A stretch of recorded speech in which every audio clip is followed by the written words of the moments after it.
Hey Mega Moms, Jessica Hensley here with Real Estate Mega Moms, where we help moms create a life and a business that they love.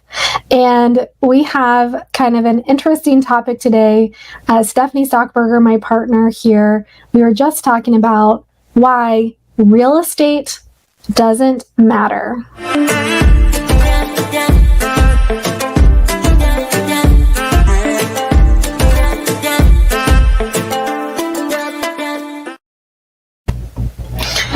Oh, Steph. So we were just talking about, what really matters in life and what our mission is here at Real Estate Mega Moms. And if you don't know, the whole reason we started this group and community and program is so that moms can be more present with their kids. And if you do have a spouse, that you can be a more present wife, you can protect your family time, and that you don't have to choose between real estate and your family. You can put your family first, and real estate can fund your family's dreams and goals. But if you get a taste of success, and Stefanie, you and I have both been there, it is so easy to then put real estate as the priority and all-consuming, and to let your family go to the wayside, let your relationships go to the wayside. And so we want to talk about that today. That is so good, and that is so right.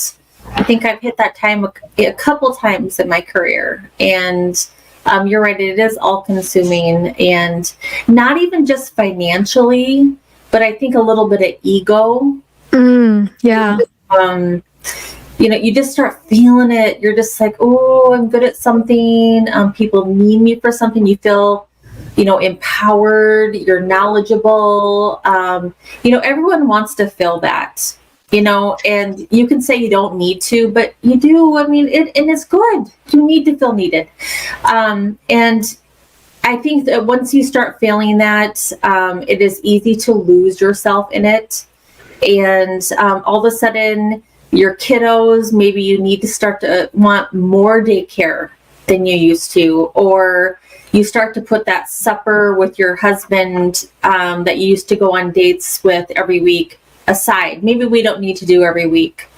Or family dinners with your mom and dad. Maybe you don't do that every month anymore. Or maybe you don't take vacations in the summer anymore because it's your busiest time of the year. And then something happens. And it's like, wait a second. What did I do? It just... I think there's sometimes that we realize, and I feel like, and I told you this, Jessica, that, 7 or 8 years ago, I probably was in this spot where it's like things were going. Macon was probably, 5, 6 years old. My older kids were in college. Life was going good. I was busy. Brad and I's GCI, which was gross commission income, was good. I was feeling it. And my health started not doing too well. And I feel like that was God saying, Steph, if you aren't going to slow down and appreciate what you have in your life, I'm going to slow you down. And guess what? I slowed down and I started appreciating what I had. And then things happened, like my dad passed away a few years ago. And then I was like, wow. Who knows how long we have? My mom passed away at 55 years old. I'm 51. That's 4 years. I'm starting to appreciate what I have. Does real estate matter? It does. It's what we do for a living. So we need to continue to do what we do. We need to start keeping up with it. We need to do the practices, the daily activities. But does it need to be everything that we do? No, for me, it does not. It provides what I do with the bigger picture, which is my family. Yeah. And it's, we talk about the Bible verse says, where your treasure is, there will your heart be also. And if you think about treasure, what really matters in the end? It's not really money. It's mostly time. Right? You can always make more money. You can always, there's an infinite amount of money really in the world available to us, but there's not an infinite amount of time available to us. And as moms, we only have this season to have the kids in our household, and you're a little farther on that journey than I am, Steph. So you have adult married kids, and I remind myself that's why we started Mega Moms. Henry was only 2.5 years old whenever I opened my brokerage, and the reason I did that, the reason my husband and I decided real estate was the path, was because it provided the flexibility for me to be present with Henry. Have I been perfect on that? Absolutely not.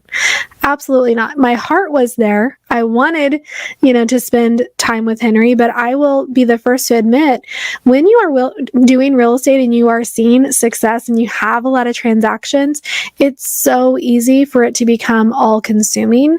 And you're not checking it at the door. You're not clocking out at 4:00. You're bringing that home with you.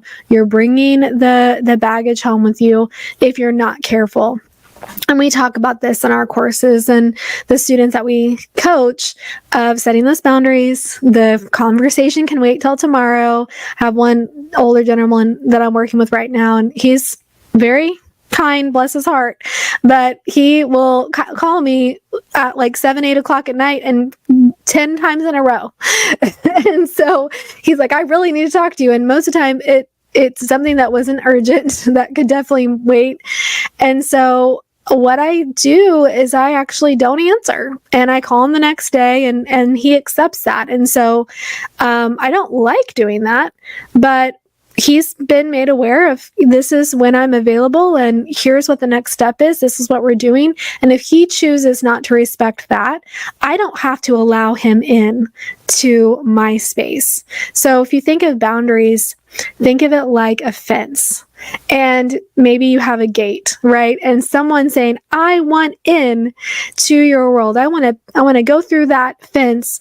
And so it's up to you. You are the one that has to open the gate. The boundary is more for us than it is for our clients, and what you allow will continue. And so in my little world, in my yard and the fence around me, my goal is to be able to be totally present, to help my husband with his tractor. And hey, right now we're in the summer and we're getting ready to cut some fields and all the things. But and I'm ashamed to say that there's been years past that hasn't been my priority. I've just been like, you know what? You can handle it. I have more important things to do. And I only have this one life. And my son needs to see, a mom and a wife that's there to help. And anyway, so that's kind of where our heart is here. We know this is not to shame anyone if you are prioritizing real estate. It's just a little bit of a reality check. And I think every once in a while we need someone to be honest with us and to say, hey, what you're doing right now isn't worth it. In the end, you're on your deathbed. You're not going to think, I wish I would have had another transaction. Right? Absolutely. Absolutely. I don't know if it was yesterday or the day before. So, my daughter, we were taking care of her cat the last weeks. Her and her husband were visiting her husband's family in Canada, and her cat got out of the house. My husband was letting the dogs in, and her cat snuck out. And for the last 3 days solid, we have been looking for her cat. It's all that matters to us. It's just, our guts hurt so bad. I love this cat so much, and just thinking about my daughter, just loving this cat, and everything that I'm doing is about this cat. And so I think when I'm on all these Facebook things, it's somehow popped up the things that you will regret on your deathbed. So I must be searching for things that are this deep, knowing how much I love this cat, right? And it was saying these things that you will and will not regret. And it's all about love. And none of it is about work. None of it is about work. And here's the thing, we have to work to survive. This is the way that life goes. We have to work to survive. But it's just, I think that we are all overworkers, most of us. And I think a lot of our moms that are listening to this kind of have the same mentality. We're overworkers. We're the ones that come home from work, and we we eat quick, and we were talking about it earlier. We're eating cereal. We're eating cereal. We're quickly eating, and we're wondering why we're 10 pounds heavier than we were the night before, and we're doing all the things. We just need to slow down and regroup our thought process. What are our priorities? What are our priorities? What do we want? We want to spend more time with our families. Yeah. I remember when I first got into real estate, and I was working with a family real estate team at the time, and I was trying to think, what do I want? I want this pyramid, and I always wanted to be about family, and I always wanted to be, family's always going to be my base. Always, God and my family, always. And I don't think there was any other realtor that I could find in the community that had that. It was always about, they want money, and they want to build a team, and they want to build big. And mine was always like, before I found real estate, mega moms. I'm like, I want to connect with other people that somehow want to build. I always had this thought of working in the car with kids and doing all these things with family and mushing it all together. And I never knew anyone else that wanted that. And I think I need to go back to that. And I want other moms to think about that again. It's like, why are us, the group, Real Estate Mega Moms, in real estate together? It's so we can build a life around our core family and have this job support it. And we need to remember that. Let's build our home life, our family life. Let's learn how to cook food at home for our family. Let's learn how to be with our family, and then let's build our real estate around it and get back to that, because that's really what matters. And I think that every family needs to sit down and have that discussion, what's important to us. So I was sharing with Steph, so we're living in an RV right now. We're getting ready to build our house. We're at the very early phases of that. And it's been challenging because it's a small space, and I've just not really embraced it. And I was telling her, I'm like, I regret that, because this is where my family is. We made this decision together, and I want to kind of renewed dedication here to make that a home while we're in the process, make it pleasant for my husband and son to live there and myself. And so I've been trying to make sure that I'm cooking meals every night. And that sounds silly, and probably a lot of you are thinking, well, didn't you do that anyway? Honestly, I would make lunch for me and Henry because he's here at the office. We would have leftovers. That was good enough for us. And Cody doesn't really like leftovers, so he just have cereal or just, kind of thin for himself. And I've just been reflecting on where are my priorities right now. And does that mean that I'm going to slow down in real estate? Does that mean that I'm going to slow down with helping my coaching clients? It doesn't have to mean that, because what I can do and what I have done, I've already proven it. I've probably had one of the busier transaction weeks this week. I negotiated multiple transactions, had closings, took new listings. I did all of the things, and yet was able to be home every night, take Henry to church, have our dinner together, help Cody with the hay. And I'm not saying that to say, oh my, look at me, I'm amazing. I'm saying that to say, I have failed in that area, to be honest, and I'm wanting to get back into it. And I know that is the heart of this podcast and this group, Real Estate Mega Moms. And if you've been following us for a while, I want to let you know, like, even me, I have fell off. And it's so easy to get wrapped up in the projects. We're planning for Abundance Conference, and it's going to be so family focused and so amazing. If you haven't got your ticket, you need to go grab your ticket. We can't wait to see you and hug you. But there's a lot of planning and stuff that goes into that. There's a lot of things that go into running this coaching. And I will say, shout out to Katie. I had to give Katie, our integrator, props, because she's really taken it on as her baby, and she's propelled us farther than I could have. And that's a key too. And prioritizing your family is finding people you can trust to continue on what you've started.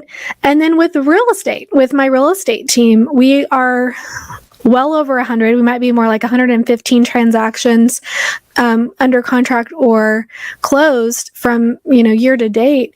And that means we're basically where we were at the end of the year last year. So we are super busy, super successful. The micro team's going well. And my point in that is it's so easy to get sucked into it. And at the end of the day, more money doesn't matter. More businesses don't matter. More things don't matter. What matters is your family. And you can have both. We're real estate agents. I mean, how many times have we shown homes to people in all different price categories? And you can't pick a price category that's the happier person, can you? Isn't that amazing?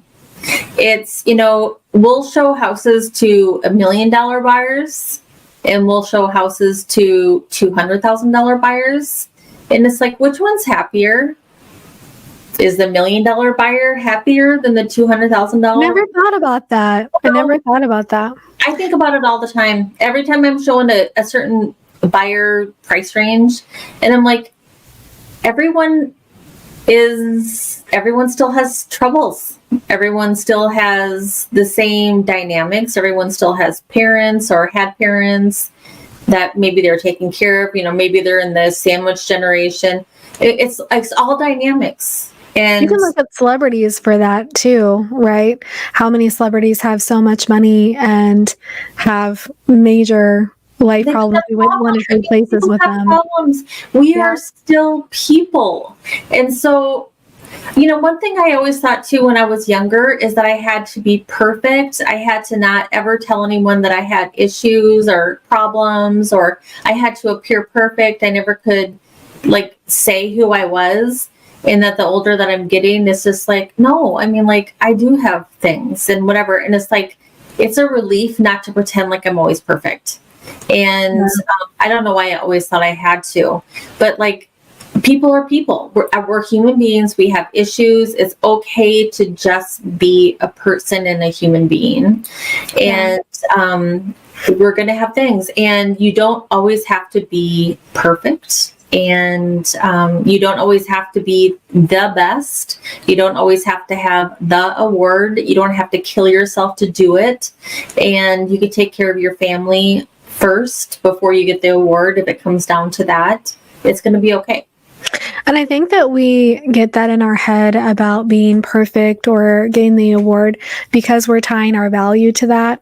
And I remember that the speech that I gave at our last abundance conference, I shared, really, and it's a reminder for me too, your worth is not defined by how many transactions you close or how much commission you make. And I do think part of our worth, because it's ingrained in who we are and who we know we want to be, is our family. If we are showing up for our family, raising the next generation to be good humans and modeling good relationships, that can be associated with your work. If you're doing everything you can in that area, I'd say that's very worthwhile. But the next transaction isn't. So here's my takeaway here. What I want you to get from this conversation. I am willing to bet there's somebody that's listening to this that is in the same situation. You've been sucked in to your real estate duties, to keeping up with your clients, to feeling like you have to be all things to everyone except your family. They're the ones that go on the back burner. They're the ones that you're at the dinner table texting and just I just got to respond to this real quick. I want you to have a true assessment and ask your family what's important to them. How can you show up? Because here's the other thing.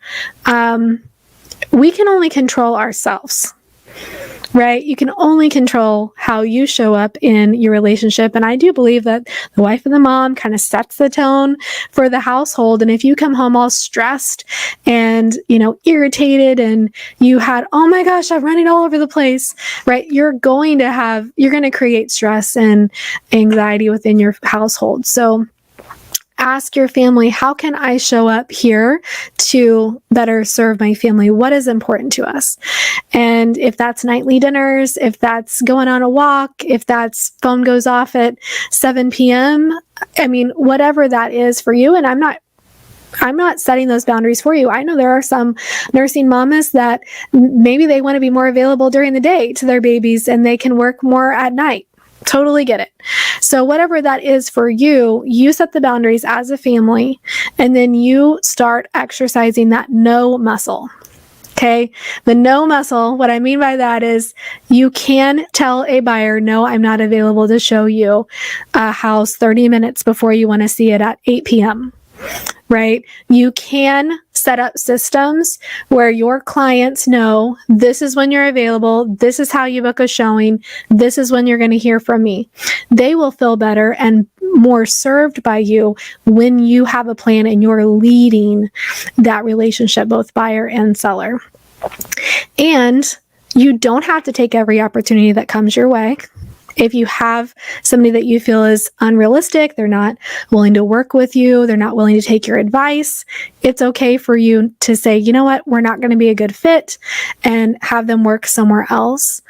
And I know a lot of you, Steph, maybe you can share about this too. A lot of moms that are maybe listening like, well, that sounds well and good when you have 100 transactions, but I just got to pay my bills. So I need to do what I have to do to pay my bills. Well, here's the other thing. Visit your calendar. What are you doing with the time that makes sense for you to work? And, part of what we teach in the 6 foundations is how to set up your calendar. We call it your perfect week. And it doesn't mean it has to stay the same every week or that you're never going to fall off.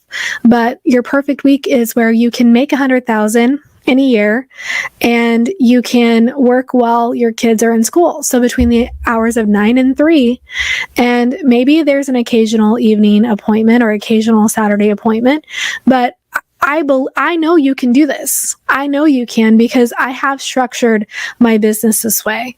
And Stefanie, I believe you would agree too. Our moms that are listening and watching can make the living that they need working those limited hours, 30 hours a week. Absolutely. And going back to you taking the business that you don't want to take, but you're so desperate for the business, I absolutely get that. However, I do think if you end up taking business that is bad business or the stressful business, we've all had those clients where they are horrible the entire way through. They yell at you, they verbally abuse you, they call you at all hours of the night. Even though it might be 3 phone calls, it's 3 long phone calls, they stress you out all day. Those are the ones that take your mental energy that actually end up taking business away from you because they stress you out all day, they take your mental energy, they don't allow you to do more business because you're exhausted all day long. So if you use your prospecting time where you've time blocked throughout the day to actually have open mental, positive clarity because you are happy, you're ready, you are taking good business, and you can pound out good connections, prospect well, you don't need to take that kind of bad business. Believe me, I've taken the bad business, it's turned into bad business where I've had to let go business that is currently under contract. It has been there, but I've learned over the years, it's like, it is not worth it because you are redirecting my heart, my soul, my mind into business. I'm passing by real business that I could be getting, people that appreciate me. So think about that part of it. And I agree, Jess. I mean, the one thing that I was lacking early on in my business is I was just winging it. I was just taking it as it come. I had no real schedule. I had no real criteria for what I should and shouldn't be doing. So the best thing you could do is sign up for a system, something that gets you going. I mean, the business that you're talking about, I mean, it sets you up. The 6 foundations will set you up on your path to success and get you going, give you the steps, get you on a calendar and a system that will give you the future to much success. So I think that's a wonderful thing. And you won't have to worry about taking a business that you shouldn't be taking. Yeah. And I want to have a little bit of a caveat here. You may have a busier week than another, right? when we say prioritize your family, set up these boundaries, I believe that if everyone can consent, especially your spouse, to, hey, this week's going to be a little heavier because I have these 3 buyers that are in town that want to see houses. This is the only time they can do it. And I have these closings or whatever. I mean, there are going to be extenuating circumstances, and I want you to give yourself grace on that. But what I don't want you to do is to fall into this trap of this is your day in, day out life. It's one thing if it's a moment like, okay, this day I have to show until 8, and it's not going to interfere with our family, with a baseball game or whatever. But I may not make it for dinner this night. Okay. No big deal. I think I just want everyone to hear that, because I don't want you to have guilt around, accommodating a client that is a client. They've signed an agreement with you. They are, life-giving to you. They are realistic. They're not just wasting your time. So it's going to turn into a transaction. Fine. That's totally fine. Take a day, but don't let that be your day in, day out routine. I don't think the older kids that are married, I don't think I ever missed a game of theirs. Brad, for half of that time, was working at the post office. That's what he did before he got into real estate. Now Brad's been, with us for over 11 years, but I don't think I ever missed a game. I mean, I just made it a staple. I'm just like, I'm not missing a game. Now Macon has had times where I've had to miss a game because of health reasons, but yeah. So I mean, like, it is. And I just love that. And I just love it. And I might have missed business because of it. But I still remember eating. There was food on the table. My house mortgage was paid for. I have a car in my garage. So thank God, right? Yeah. But I saw their games. I don't remember a lot about each individual game. But you know what? I bet you my kids remember Mom in the stands. So Yeah. that's cool. Yeah, absolutely.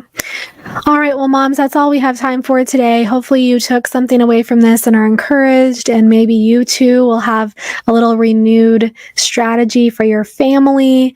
And if you want to attend the Abundance Conference with us, the link will be in the show notes or in the comments below. Please come. It's September 19th through the 21st. It's going to be amazing. We're excited. We're going to be in Dallas. So especially if you're in the Texas area or it's like drivable for you, do not miss this conference. I promise you it's different than any conference you've ever gone to. If we piqued your interest about our 6 Foundations coaching program, that'll also be in the notes below. You can sign up for a free strategy call with our team to see if it's a good fit for you. And if there's anything we can do for you and your business, please let us know. Comment below, like this video, like our channel. That's how we stay being able to present this, what we feel is a very important message, and that is to help moms create a life and a business that they love.